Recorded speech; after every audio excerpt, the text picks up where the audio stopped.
Yeah, that would be. That would be very cool, yeah. So,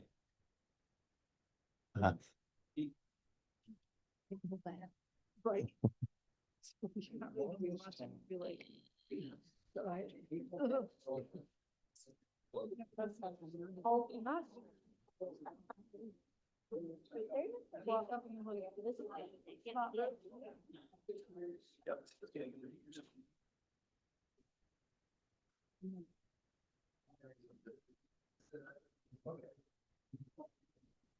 All right, if you stand right next to me, hopefully they can hear online, but hello.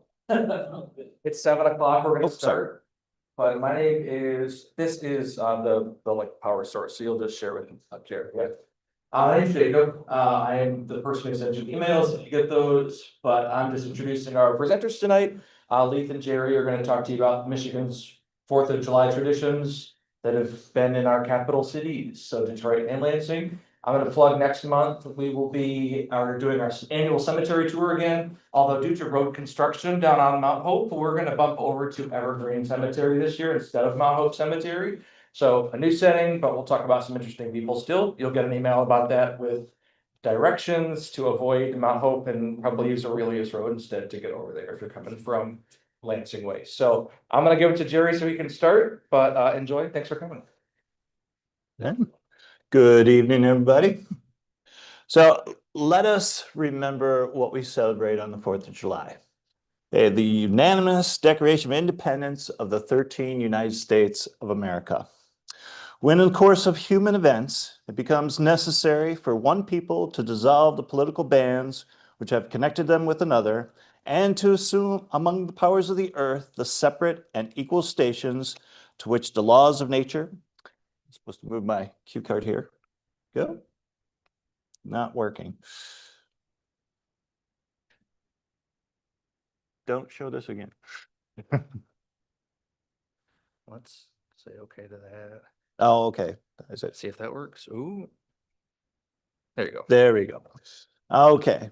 So should I start over? Okay. So when in the course of human events, it becomes necessary for one people to dissolve the political bands which have connected them with another, and to assume among the powers of the earth the separate and equal stations to which the laws of nature and of nature's God entitle them, a decent respect to the opinions of mankind requires that they should declare the causes which impel them to the separation. And that is, we hold these truths to be self-evident, that all men are created equal, that they are endowed by the Creator with a certain unalienable rights, that among these are life, liberty, and the pursuit of happiness. Our declaration goes on to list 28 grievances against the British King and Parliament, and it concludes with the necessity of the colonies to declare themselves independent yet United States. And they pledge to each other their lives, their fortunes, and their honor to secure this freedom from the British government. 56 delegates that were sent from across the new states would eventually sign the document. And one of those was our most esteemed founding fathers and future president, John Adams of Massachusetts. Oops, there you go. I was off on a cue card.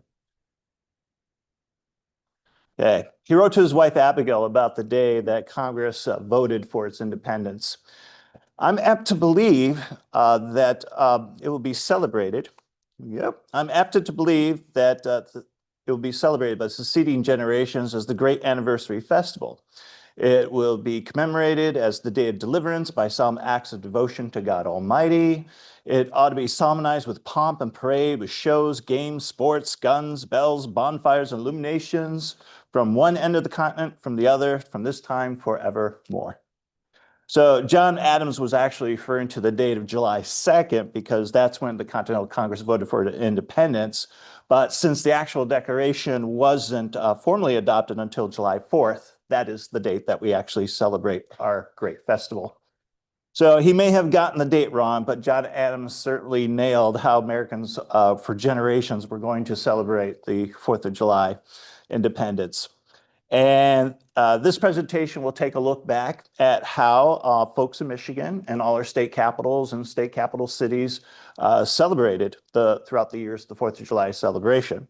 We'll see how they embraced John Adams' vision and how our celebrations have evolved. Now, first, I wish to make a disclaimer.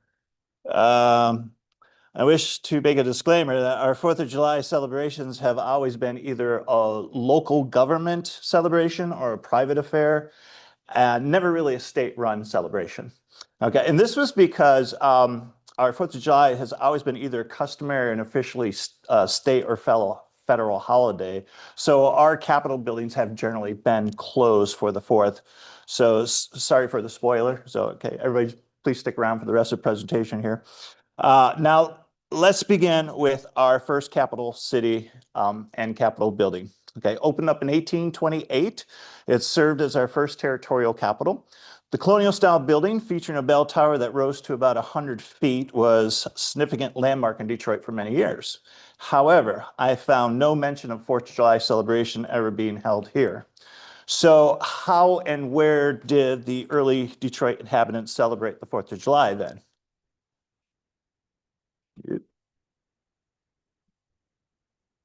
Well, our early territorial governor, General Lewis Cass, complained that the Detroit French inhabitants, whose main economy was the fur trade, spent half the year in labor and the other half in indolence and amusements.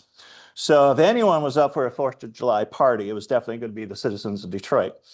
But during the summer, the hot summer, the cool Detroit River was where the people generally migrated to go ahead and celebrate their leisure activities. So imagine flotillas of colorful canoes and sailboats just floating down Detroit River, heading off to the islands to celebrate the 4th of July, having picnics. Okay, and among them was one belonging to none other than General Lewis Cass himself, easily recognized by being the largest canoe with its grand crimson canopy. So he may have been critical of the Detroit French Indian culture at first, but he certainly embraced it. Okay. So what a sight that just must have been with all that color back then in Detroit. I wish there was like some painting that had captured that moment, you know, before the New England Puritan black started taking over. So, okay, back to the early days. Okay, 4th of July celebrations in Detroit were all about people coming together for good food and drinks. While some were having picnics by the river and islands, others were throwing their dinner parties in town. Okay, bringing everyone together for a feast of some makeshift table, singing, dancing the night away. Those gatherings were frequently organized by the wealthier residents, such as David McKinstry, who arranged for his tavern's garden pavilion to host community events. Okay, gardens back then were what they refer to outdoor places where people just hung around and enjoyed a drink together. Okay, according to an article from the Democratic Free Press in 1831, McKinstry's garden was decked out nicely and had some cool bowers. Okay, and bowers back then was a word that they used to refer to any alcoholic drink that was mixed with fruity flavors. Okay, at 1 o'clock, there was a musket that fired off a national salute, and they raised the national flag upon a tall flagstaff, the top of which was occupied by a real live eagle. Okay, and again, this was reported by the Detroit Free Press, and I don't know how they got the eagle up there. Okay, and it was recorded even though the 4th was on a Monday. A large religious celebration was held at the First Presbyterian Church on Woodward Avenue, confirming John Adams' belief that the 4th of July would also be considered a religious day of thanks.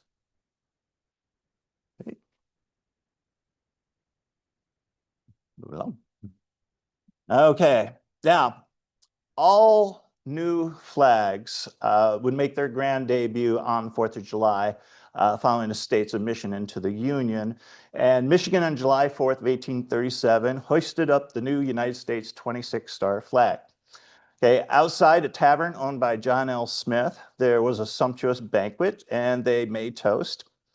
And naturally, the first toast was made Oops. Actually, the first toast went to our country and the founding fathers. Then they raised a glass to Greece, okay, which had just fought for its independence from the Ottoman Empire and was now battling against a new monarchy imposed upon them by the European powers. So one of the Greek freedom fighters who was there at the celebration made a toast. He said, "To the flag of your country, as stars and stripes purchased by the blood of your fathers." Okay, this was the time in Michigan's history that inspired Greek place names like Athens, Corinth, Atlas, Homer, Troy, Ypsilanti, Ithaca, Ionia, and of course, Orion, okay, which is now affectionately called by Michiganders today as Orion. Okay, they chose these names to show their support for Greece in their quest to join the United States as another Republican form of government. Okay, then a toast was made to the new state of Michigan. Okay, there we go. New state of Michigan, recognized as home of the immigrant, rich in her soil and rich in her Wolverines. Okay, and this was a nickname for Michiganders that first appeared at the end of the Toledo War, just a few years before. And you can see, obviously, the name had now stuck. Okay.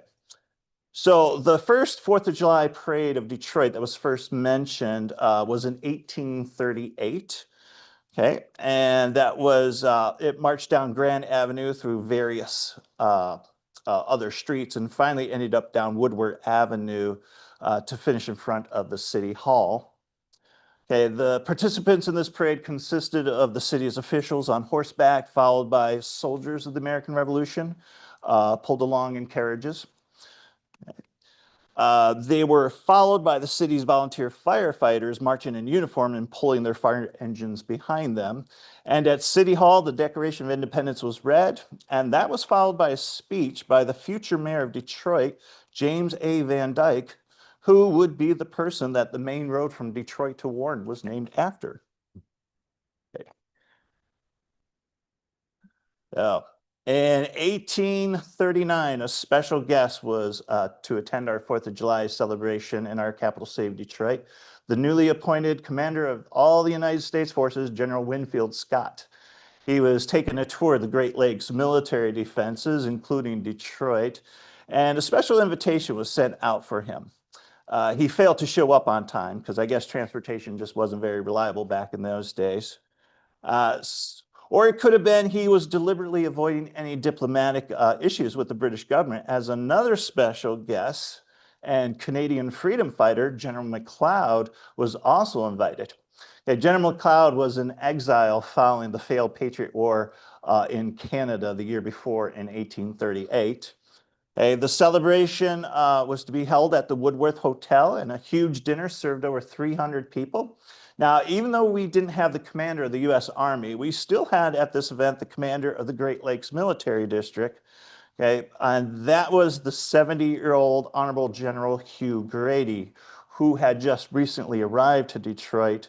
Although the United States failed to provide him with active soldiers or any suitable fortification, it was expected he would just assume command and federalize the local militias in the situations dictate. So hence came about the renaming of Detroit's Old Guard to the Brady Guard in his honor. Okay, our flag collection, we have just a small fragment of this flag.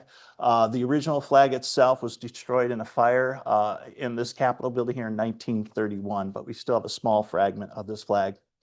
So now, how incredible it actually would have been to be in the near table of these two gentlemen as they reminisced when they faced off against each other in the War of 1812 at the Battle of Lundy Lane. Colonel McLeod was actually a sergeant in the British Army in this conflict, and Brady was the colonel of the United States 22nd Regiment. General Brady was severely wounded in this battle and almost lost his life. Okay, but a toast was made in the evening by Andrew T. McReynolds of Detroit, who would be a future Union cavalry officer during the Civil War. And his toast was, "To the patriots of Upper and Lower Canada, they have our sympathies, aye, and they will have our aid. And when they themselves raise the banner, to Canada, may this be the last 4th of July that they will witness the British Jack flying over their shores." Okay. Now, because we've had well over 100 years of a close friendship and alliance with Great Britain, it's kind of hard for us today to imagine that it took a long time for the generations of Americans just actually to stop holding a distrust with the British government. And as you can tell, our early 4th of July celebrations were just as much as an annual roasting of Great Britain as it was celebrating our independence. Hey, now the first fireworks recorded in Detroit was in 1841 at General Lewis's Cass's Orchard. Right? And do I need this one? I do. There's the orchard picture. Okay, and to offset the cost of this night display, an admission ticket of 25 cents was required, which makes me wonder how they actually collected this money, because couldn't people just outside the orchard actually still see the fireworks as they were going up? So it was a question that all the towns across the country really had to face as fireworks became more available to them. The solution was to form committees to go door to door to residences or businesses and just asking for donations. So this was before the municipal budgets were actually allotting money for the 4th of July celebrations. So if there were not enough contributions, then there just wouldn't be any fireworks that year. Okay, now Cass Orchard, by the way, is still in Detroit. It's called Cass Park. Okay, the city itself, if it was to ever stop using the public park, this property would have to revert back to Lewis Cass's family or his ancestors.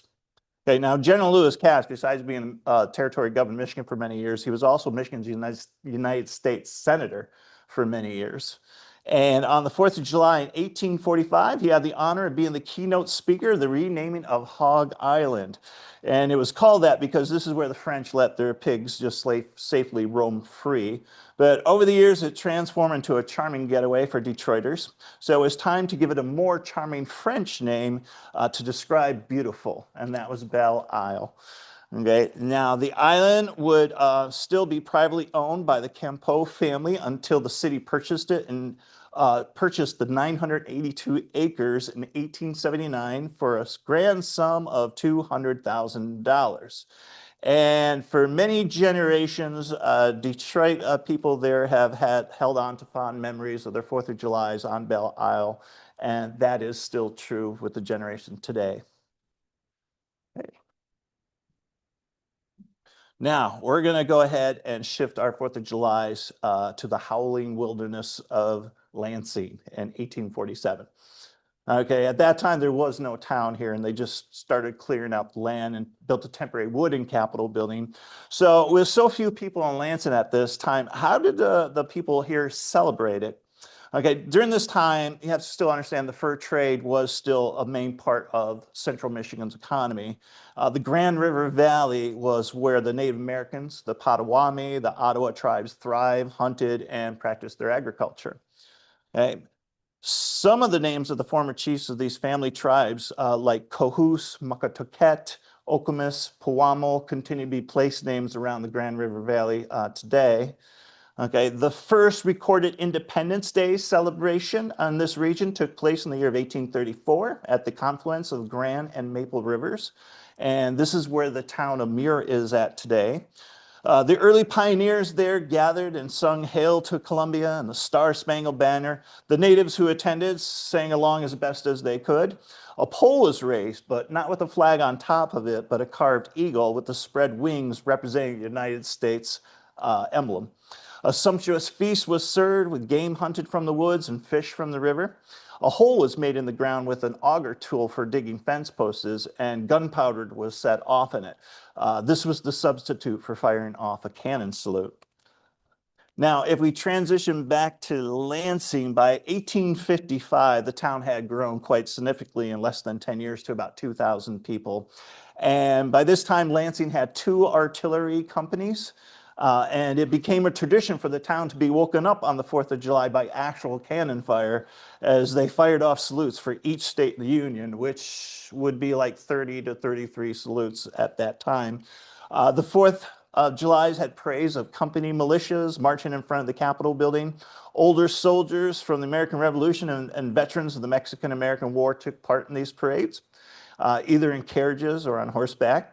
There were barbecues in people's yards, plus the taverns still hosted their banquets accompanied by brass bands and dancing through the day and night. Now, Michigan's Capitol building, this building was actually used a lot for our 4th of July celebrations. It was common on the 4th of July to have dinners held on the Capitol lawn here. One enterprising young man named Myron Green arrived in Lansing in 1854, and he wished to turn an honest penny at the city's next 4th of July celebration. He charged half $1 a head for a great feast on the Capitol lawn, and that was a pretty steep price back in those days, but he was bringing a rarity to Michigan at that time of oranges. What he didn't take into account was that Chief Okemos and his extended kinship would come into Lansing for the 4th. And of course, they couldn't be turned away. So in the end, Mr. Green believed he ended up about $100 in the hole after that undertaking. Chief Okemos and a lot of his Native American families around the Grand River Valley were eventually relocated after the Treaty of Detroit, 1855. This treaty removed scattered families into more concentrated reservations, and within a few years, Native Americans joining on the 4th of July celebrations had passed.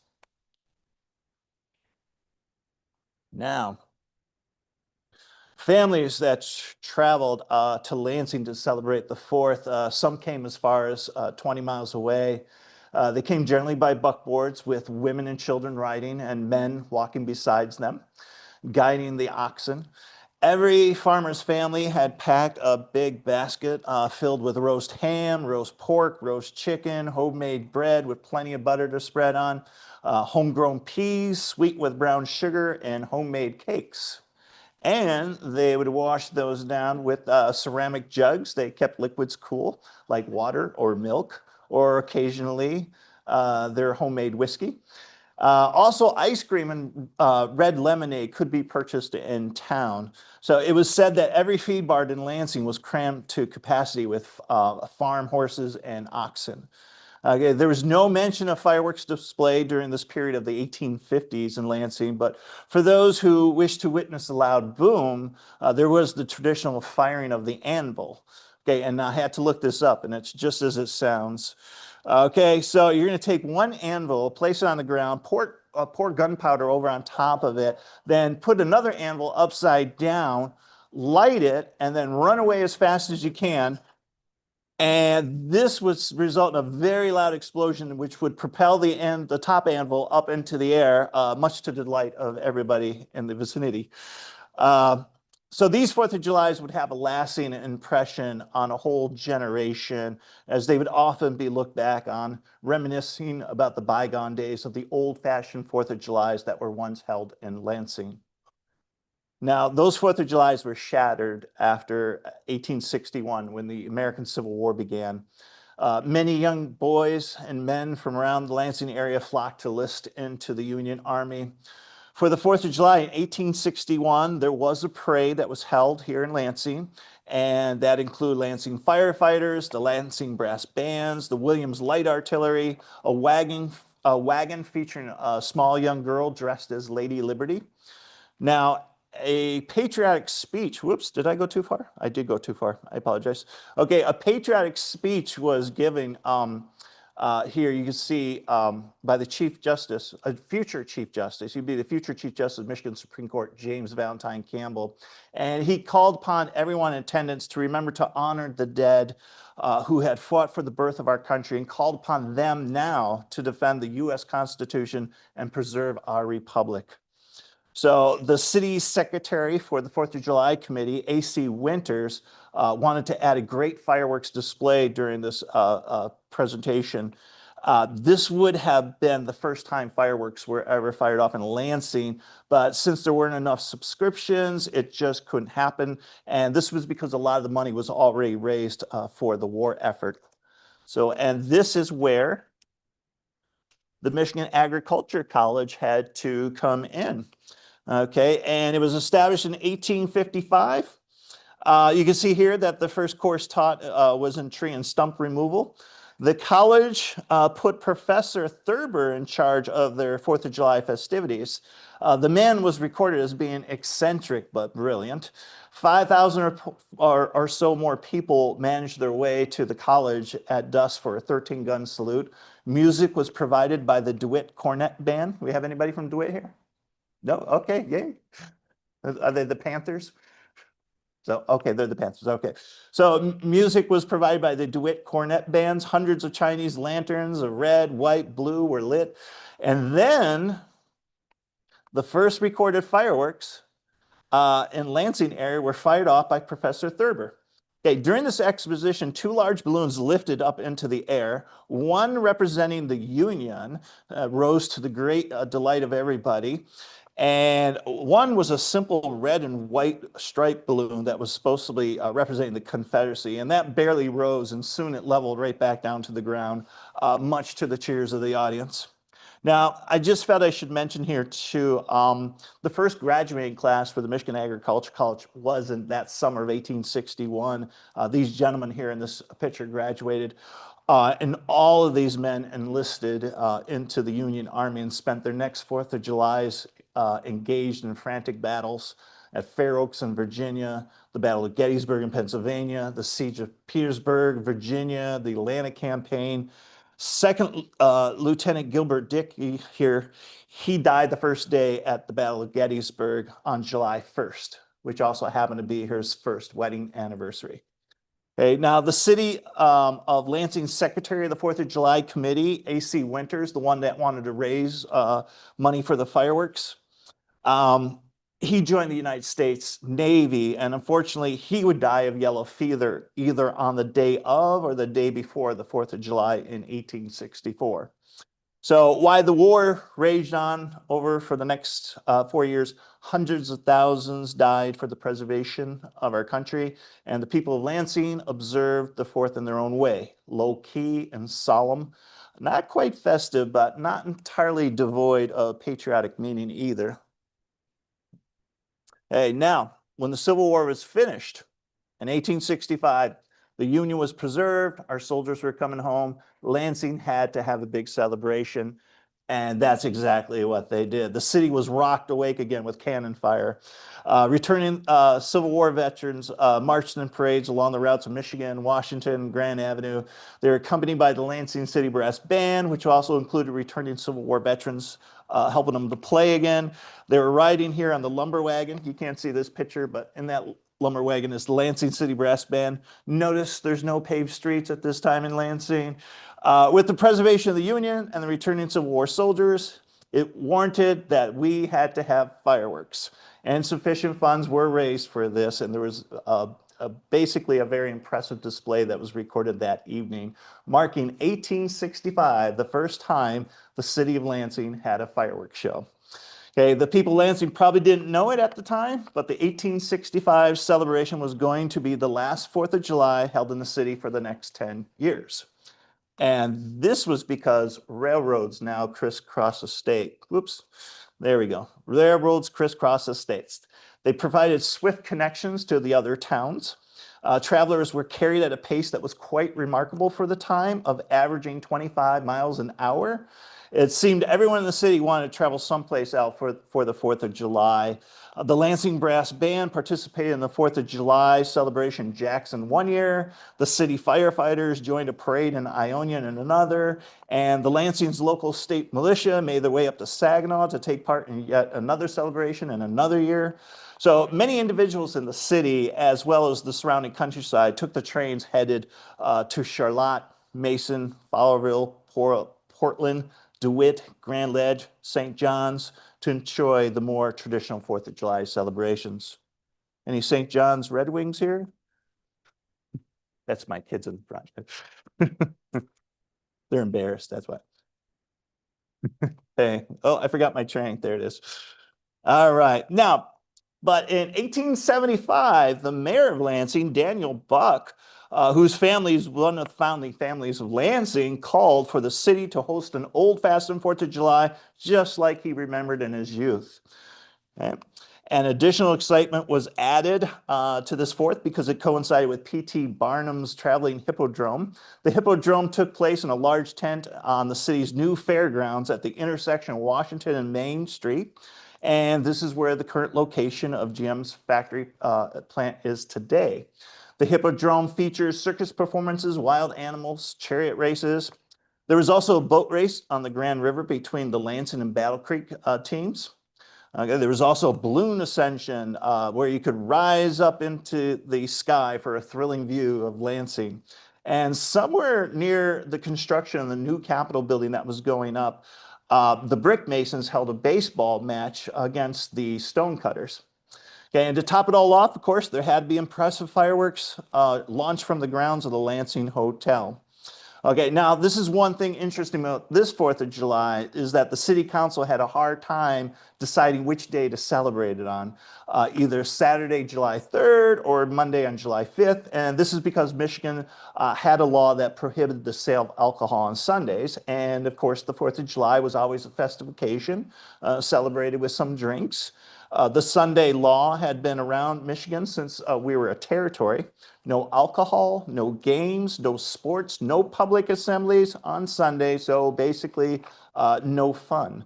The city council voted several times, changing it back and forth until by the end of June, the council eventually decided it would be on Monday. Okay, and you know what I'm going to be talking about next here.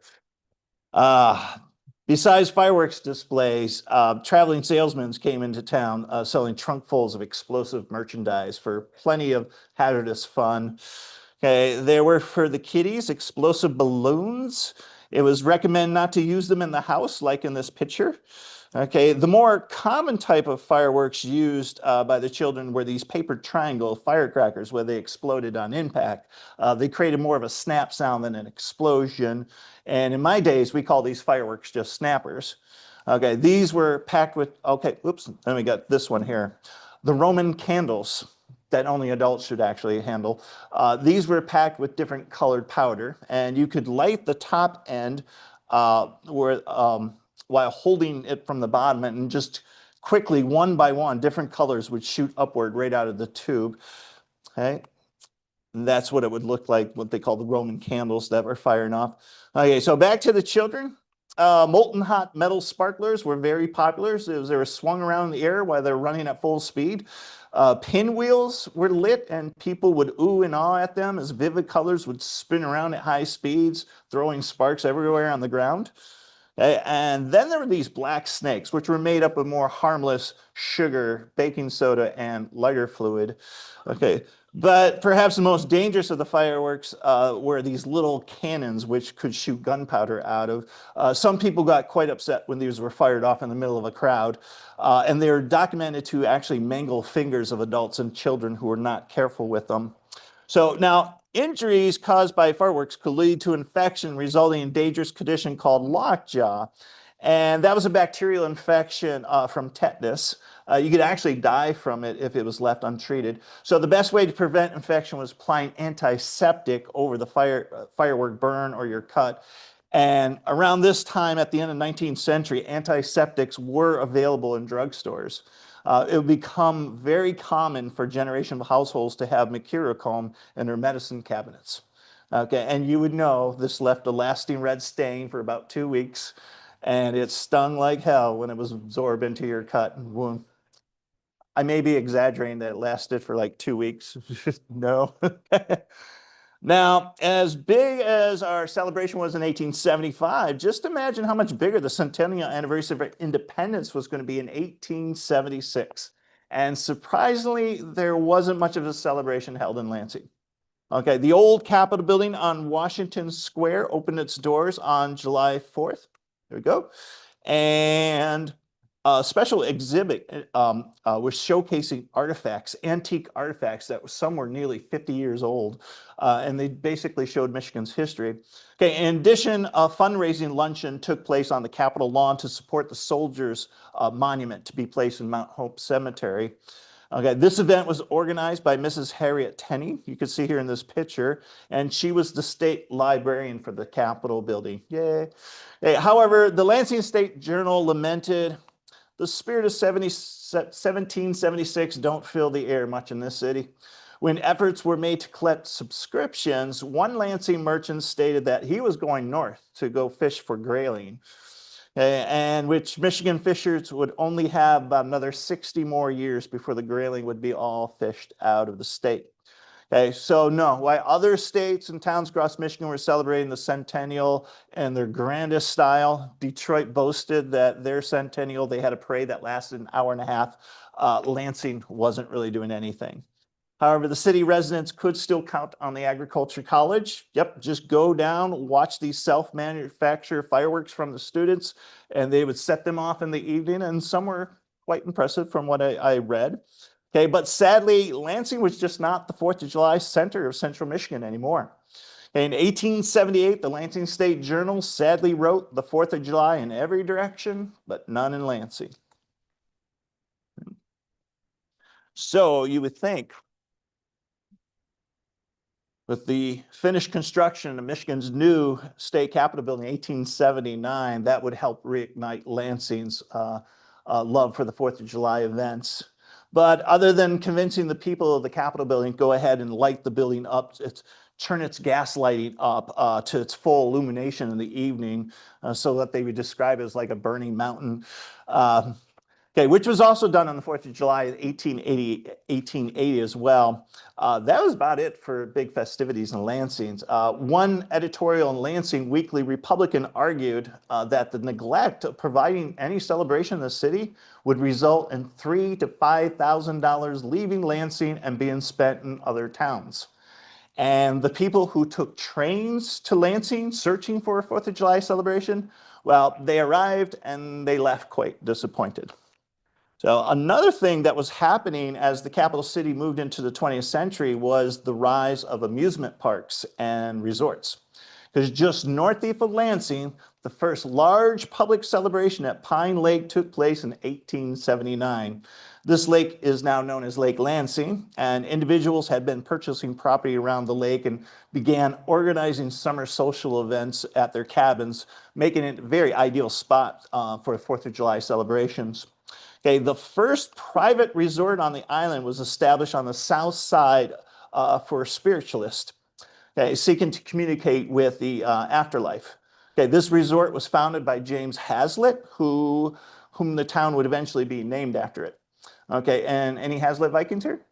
No, okay. So anyways, C.T. Kittle opened up the first public resort on Pine Lake in 1883, which offered picnics, swimmings, boat rentals, and featured large gazebos for band performances and dancing.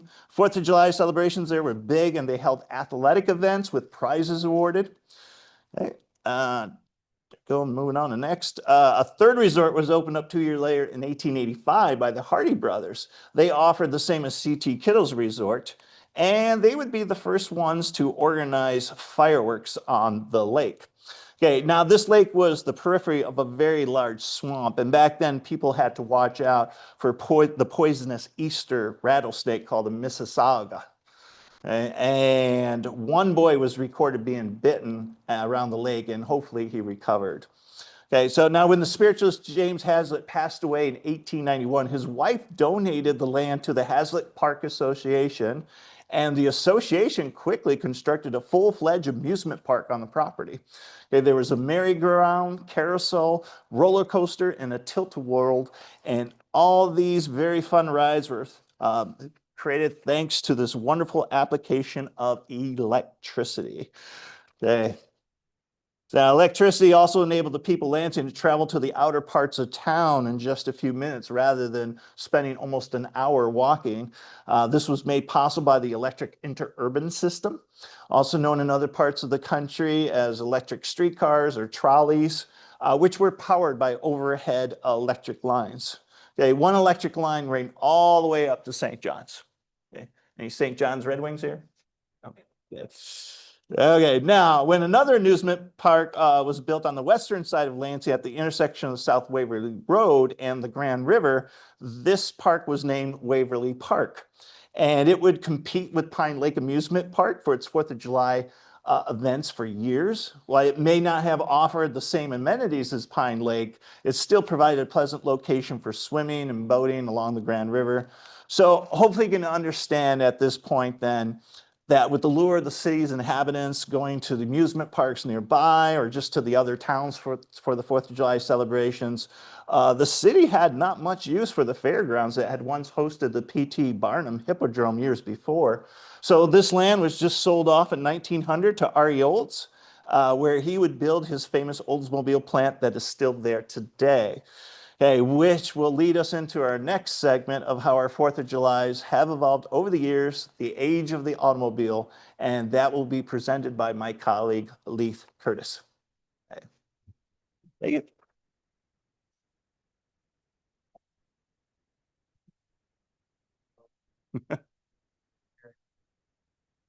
Oh, that's right. I forgot I said.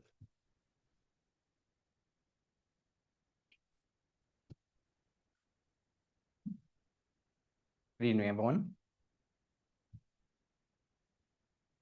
So it should come as no shocker to us Michiganders that the automobile had a profound impact on the state. Whoops. Not only environmentally, but economically, psychologically as well. Now, all of a sudden, travel throughout the state became faster, easier, and more accessible.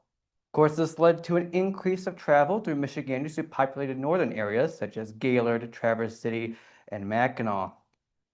Travel destinations that for many families over the 4th of July that could get away from the downtown of Lansing. Michiganders have often found enjoyment in their travel, but this also gave the rise to car culture in Michigan. And by the late 1940s and 1950s would also see the rise of drive-in movie theaters. Now, for those of you who might know this one in particular, this theater, the Cherry Bowl Drive-In, located here in Honor, Michigan, opened to the public specifically on July 4th of 1953. Now, for just 46 cents, patrons could buy tickets and drive their cars over to the movie theaters and watch popular films of the era while also enjoying some quality time with families. And while most of these movie theaters do not exist here anymore, this one, Cherry Bowl, still offers movies to the public for the 4th of July weekend.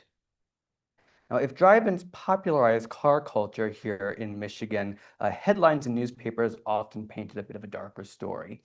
The rise of the automobile would see the beginnings of holiday traffic fatality reports, which often would put a damper for anyone reading newspapers at the time. But short of being grim, they did offer a chance for the public to be informed and to make safe and responsible choices on the road during the holiday season. Many Lansinites would also take the opportunity to travel to towns and cities throughout the state, many of which attracted to the vacation spots of Mackinac, Traverse City, and Bay City. 1967, especially in Bay City, 20,000 patrons visited their massive fireworks show that resembled that of an atomic explosion. If that wasn't exciting enough, though, holiday enthusiasts often filled Michigan's 7,000 camping sites in nearly 25 state parks, many of which were turned away due to the lack of space, as in the case of Holland of 1964. Towns nearby, such as Owasso and Ypsilanti, also held annual 4th of July parades. Now, if Lansinites didn't want to travel for their holiday weekend, there were still plenty of options to choose from nearby. As my colleague noted earlier, Pine Lake, now known as Lake Lansing, had an effectively popular destination. Back then, Lake Lansing South was home to a casino and an amusement park. As my colleague noted earlier, every 4th of July was celebrated with fireworks, picnics, and rides for the whole family. I should also note that the casino was not a place of gambling, but it actually derives from the Italian word casa, meaning home or place of public gathering. Due to safety concerns, however, the amusement park would be entirely dismantled by 1974 and instead repurposed into Lake Lansing Park South, a place where many patrons still gathered for the 4th of July weekend. Closer to Lansing, however, East Lansing provided firework displays from Alton Road City Park, now Patriarch Park, dubbed as one of the largest displays of fireworks in mid-Michigan. East Lansing would often see crowds of up to 20,000, many of course from Lansing itself. And in the 1960s, these events became quite popular for city-goers. It should also be mentioned, just noting lately, that the state of Michigan had some strict laws already in place regarding the firework displays. The sale and distribution of individual fireworks displays due to the Act of 328 in 1931, for example, only permitted basic non-aerial novelties like sparklers, toy smoke devices, and paper caps. By the 1960s, however, this law had been relaxed a bit somewhat, although most cities looking to show their firework displays professionally often received special permits granted by those town boards. Now, despite the opinions that Lansing itself had a rather dull or ghost town like 4th of July, this was not entirely true. Throughout the 1950s and 60s, Lansing itself made a few attempts to commemorate the occasion. 1953, for example, saw the city encourage residents to put up an American flag in their homes and porches to promote the establishment of a new nickname for the City of Flags. Now, this is new to any of you in the audience. You can imagine how successful that went. Potter Park Zoo and the Country Club of Lansing did host gatherings, and in the latter's case, attracted out-of-towners, including two couples by the name of Mr. and Mrs. John Hughes, parents of film director John Hughes, a native-born Lansingite, who you might recall being a director of some very popular 80s movies. Now, in 1964, Governor Romney called for a Let Freedom Ring observance, in which 180 towns and cities throughout the state of Michigan celebrated the 4th by ringing bells for 4 minutes. Lansing itself did participate in this event, often through their local churches, and this is one of the first few known organized celebrations for the city in the mid-century. Governor Romney initiated it by ringing a replica Liberty Bell over in Dearborn, Michigan. Now, as we approach the 1970s, I think it would be inappropriate for me not to address the elephant in the room. Those of us who are old enough to remember this event might recall just how big of a deal this was. The organization for the American Bicentennial itself really began in the late 1960s. And back then, there were actually no plans to celebrate the American 200th in the state of Michigan. Initially, the bicentennial celebration was to be held in a singular city, Boston or Philadelphia. However, no one could agree on it, and the initial plan fell through. What emerged was the ARBA, or the American Revolution Bicentennial Association. And they encouraged local celebrations throughout the United States, rather than focusing on one particular city. The 1970s, if some of you recall, were a time of rough times. America just had somberly exited the Vietnam War, and the economy wasn't doing very well here in the state. Here in the state capital, things are pretty quiet. Thus, to lift the national mood, the theme of the bicentennial, as stated by Michigan's only president, Gerald R. Ford, was a spirit of renewal and rebirth, going back to a restoration of traditional values. Each state was tasked with creating a commission to oversee bicentennial events throughout towns and cities. Michigan's commission was somewhat of a unique one. The commission was led by the lieutenant governor of the time, James H. Brickley, who served as the 56th Lieutenant Governor of Michigan from 1971 to 1975 under Governor Milliken, and then as the 58th Lieutenant Governor from 1979 to 1982, also under Milliken. He would also go on to serve as Michigan's Chief Justice from 1995 to 1997, and under his initial leadership, the Michigan Commission became responsible for overseeing plans and services from 65 Michigan communities through the placement of 70 locally recruited volunteers. The Bicentennial Volunteer Project provided by Michigan marked the only one of its kind in the entire country. One of the first acts taken by the Bicentennial Commission during the event was the Senate Concurrent Resolution 216 of 1975, which designated I-75 the name Bicentennial Freedom Way. The act also allowed the highway to be named differently depending on region. For example, the highway north of Sheboygan was designated G. Mittman Williams, known as the governor to create the Mackinac Bridge. And just to provide some context, the act was only repealed in 2001. 1976 was also the year that Michigan issued specialized license plate, which might look a little familiar today, those of us driving onto the road. These license plates were offered to drivers of Michigan too, as of course, to celebrate the bicentennial. These license plates would go on to be awarded the Plate of the Year by the Automobile License Plate Collectors Association based in New Hampshire, which is the first time the state of Michigan was ever honored. They proved to be so popular that they were reissued for the state for 1977 and 1978. Now, by the bicentennial, Lansing itself had some big plans. If you remember from our previous slides, downtown Lansing could be quite a ghost town. And while the city had initial plans previously to celebrate it, they proved mainly unsuccessful. The city hoped to change that, however, and rebrand itself as the city to be for the 4th. While previous attempts didn't work out that well, they considered this time would be different. As only one of 3 cities selected as bicentennial cities, the other 2 being Grand Rapids and Detroit, the city felt an enormous pressure to finally put something out there worth showcasing to the state. To provide some context, during the initial plans for the bicentennial, every state was tasked with creating bicentennial parks as a way to boost tourism and to help the environment. This federal organized plan didn't exactly proceed as planned, but local communities were able to cobble together plans for parks in their own towns and cities. Bicentennial parks sprang up in Livonia, Grand Blanc, and Grand Haven.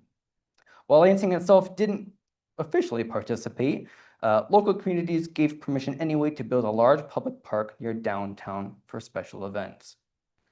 Riverfront Park, as it was called then, was created with the bicentennial in mind. The plan was to initially involve a large bicentennial event space or facility on the park, but that plan was pretty much scrapped. In fact, the park itself was still basically unfinished when the 4th rolled around, as most of the grass had not been planted yet. Regardless, the park proved to be pretty successful for the city. Adopting Gerald R. Ford's themes of renewal and rebirth, the city also opted to throw the biggest birthday party mid-Michigan had ever seen. This was initiated featuring ethnic festivals, music, river trips on the Grand River, and a formal dedication to the park itself. There was also a large firework display here in Lansing that finally kicked off from there, and many ethnic cultures often dealt food as well. One of my personal favorite challenges of reading this time period was the beginning of an annual pie eating contest here in Lansing. Of course, there couldn't be a 4th of July without mentioning those fireworks, which were expected, of course, to be some of the largest here in mid-Michigan. But perhaps the biggest attraction for city planners was the inclusion of an enormous parade. Planning to stretch from Oldsmobile parking lot on Main and Ionia here, north to Walnut, east to Ionia, and south along Capitol Avenue, back towards the lot. Dubbed 200 Years of Progress, city officials expected the parade to span 3 hours and an attendance of around 25,000 people. When the parade did kick off at 10 a.m. that morning, the number was greatly underestimated. As many as 35,000 people came to watch the state capitol attempt to celebrate the 4th of July. And while this was not the first parade Lansing commenced, this was in fact the largest, and Lansing could finally boast in that year that it finally had a parade larger than Detroit's. The parade itself proved to be a rounding success for the city. The day was capped off by music from the Lansing Symphony Orchestra and a nightly show of fireworks at 10 p.m. Now, due to the uniqueness of the events and specialness of the year, our state capitol would not just sit idly by. In previous years, for example, in the Act of 1865, as briefly mentioned earlier, set the expectation that all federal state buildings were to be closed for the 4th of July weekend. An exception was made to this capitol here in Lansing for this year. However, that was more likely, I think, due to the anticipation of the crowds that were expected for the parade. Throughout the year of 1976, the state capitol here in Lansing was open to tourists in state and out of state, 7 days a week, with tours conducted every 30 minutes from 8:30 to 5 p.m. In the week after the 4th, the Capitol recorded some 130,000 visitors. By comparison, last year, in 1975, that total year number was set about 219,000, an increase. Now, tourists who did visit the Capitol here in Lansing obviously didn't visit the building we all know and love today, as the building was in its pre-restoration era. But one of the first things they would have seen would be the iconic replica of the Liberty Bell in the Rotunda's collection of the Civil War battle flags, tattered and worn, but still in their cases. Upon entering the building, visitors were greeted with a patriotic ribbon, which I assumed was a celebratory gesture or a way to track down lost visitors. I'll let you decide. Those fortunate enough to catch legislatures in the hallways may have seen them celebrating in their own way as well, mainly by wearing pins dedicated to the bicentennial. The bicentennial itself proved to be a success for not only the city of Lansing, but the state of Michigan, and the parade would become an annual thing after 1976. 1979 also proved to be a pivotal year in Lansing's history, as 1979 was also the bicentennial year for the state capitol. Now, 1979 also proved to be quite unique due to an ongoing oil crisis. And because of this oil crisis, Lansing held a gasless parade. Essentially, there was no electric vehicles along this route, and many of the floats in the parade had to be either pushed by hand or manually taken through the city. In the front of the parade stood a very large float with a big birthday cake celebrating the nation or the state's Capitol building. If any of you in the audience have any pictures of that birthday cake in 1979, we in the Capitol staff here would love to have that. Of course, since 1979, the parade has been held here in Lansing. And by the mid-2010s, the Senate here in Michigan, or the legislature here in Michigan, passed into law PA 256 of 2011, which was implemented in January of 2012. The idea of this was to reinstitute the sale of commercial fireworks. Think of Roman candles, for example. The state of Michigan relaxed those laws, meaning that citizens from all over Michigan could finally celebrate the 4th of July, no matter where they lived. Now, as we approach America's 250th birthday, we often wonder about what are we doing celebrating here now. Now, here in our Capitol building, we are going to be closed, unfortunately, but that is not stopping us here in Michigan from celebrating the 4th of July. Lansing, of course, will have a parade here on that morning. And here in our Capitol, we have decided to promote designing democracy. We offer displays, programs, and online content, and we celebrate it as a design for the state capitol as both a symbol of state authority while also providing it with a civic empowerment. To conclude the presentation here as it stands, we often wonder why we celebrate the 4th of July. When John Adams quote about people celebrating fireworks, he meant that both figuratively and I personally think also metaphorically. No matter what you guys do on the 4th of July, no matter how the public celebrates the 4th of July here today, we often have to stop and think about what it means to be an American citizen. Whether we're celebrating with fireworks here in Lansing, traveling throughout the state here with our families, or even just enjoying the simple quietness of touring the Capitol before that 4th of July weekend, the 4th of July represents a symbolic patriotism to not only who we are as Americans, but to Michiganders and citizens who call Lansing their homes. With that being said, Jerry and I will happily answer any questions that you in the audience have.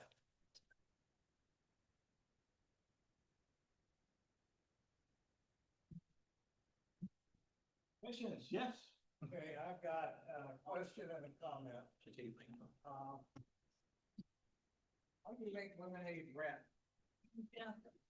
The question is, how do you make lemonade red?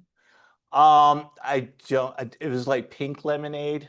They just called it red lemonade for a long time until probably the 20th century. Then I start seeing they're calling it pink lemonade. But back then they always referred to red lemonade. But yeah, I didn't see any ingredient in it. So I would just assume it was just the same as what we call pink lemonade today back then. Comment. Yes. That went to a park is now a pathway And in the next couple of years, it will definitely go to Lake Lansing Park, south and possibly north. Okay, so the so what I'm being told is the old urban line that took people to the old Pine Lake Resort, which is now Lake Lansing, is a trail right now? It's a paved trail. Okay, it's like a bike route? Yep. Okay, so it's a bike route. Or you can walk it. Go to both Lake Lansing, north and south parts. Okay, and it'll go to north. Do you live in the Hazlet then? Oh, yes. Oh, okay. Oh, so, okay, I didn't hear a shout out for Hazlet Vikings when I called out Hazlet Vikings, okay. Yeah, but right now it goes to Marsh Road. Okay, it goes to Marsh Road. Okay, great stuff. Yes. Any questions then? Any other questions? Yes, sir. Where's the Michigan Liberty Bell now? Oh, that's for Leith. There you go. You repeat the question over here. Where is the Liberty Bell located? About 2 blocks away from us. Oh, that one? Yeah. Okay. Yeah, the Constitutional Hall, that's correct. Yeah, the current Liberty Bell, about 2 blocks away from us in Constitutional Hall there. Yes. Yeah, it's now named it's now named the Connie, no, is it the Connie Binsfield building? Debbie Stabenow. Which one is the Connie Binsfield building? Oh, that's the Senate building. All right, I can't. That's how old I am. I've been around here so long, I still remember the original names. Okay, any other questions then?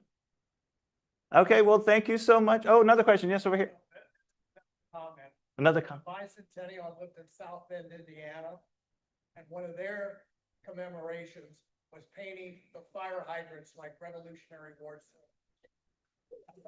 They painted their, in South Bend, Indiana, they painted their fire hydrants to look like Revolutionary soldiers, Yes. Revolutionary War soldiers. Yes.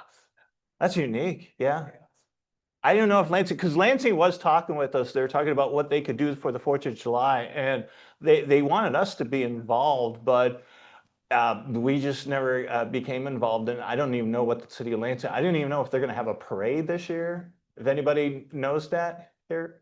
They usually have the fireworks up, so that's one thing we can say that the city of Lansing, they may not have those parades anymore, but they definitely had the annual fireworks in Lansing, which are very good. Because when I moved back to Lansing in 1998, yeah, every year we go down to the riverfront here and just watch the fireworks and everything. So, yes. The Declaration on the 8th. Oh, and I should mention that the reading of the Declaration of Independence will be on the 8th on the front steps of the Capitol building. I believe, well, I'm sorry, at 6 p.m.? Oh, is that 6 p.m.? Because we're doing a tour for them at 2 p.m. that day. Okay, so they're going to be here all day? Do you think they'll read it twice? The American Legion is doing something. Yes. inside most- The American Legion is the one sponsoring the Declaration reading, and I understand that they're going to be dressing up in period outfits to see that. And the reason why they're doing it on July 8th is that's when they officially on July 4th is when they officially voted to approve the wording for the document. Because, you know, they wanted to strike a lot of stuff out because Thomas Jefferson was just going a little bit overboard, they felt, you know, condemning slavery in the United States. And so he had to strike all of that out, which is funny because he was a slave owner himself. But on July 8th is when the public of the new states were basically told that we're now independent states. At that time on that date, cities all across the country at the same time, there's gonna be these public. Oh, okay. So Linda's telling me that she read the article that on that day, July 8th, when the Declaration of Independence is being read, all cities or towns, yeah, everyone across the country is encouraged to go ahead and read the Declaration of Independence. Happening on the steps of the courthouse, Mason as well that day. So They'll be in Mason as well. So, and then they'll be in Ionia, I guess the Iona courthouse. Yeah, probably. And they'll be at the St. John's courthouse. Okay. All right. Okay, well, if that's it then, so thank you so much for coming out. So, thank you, thank you. We still got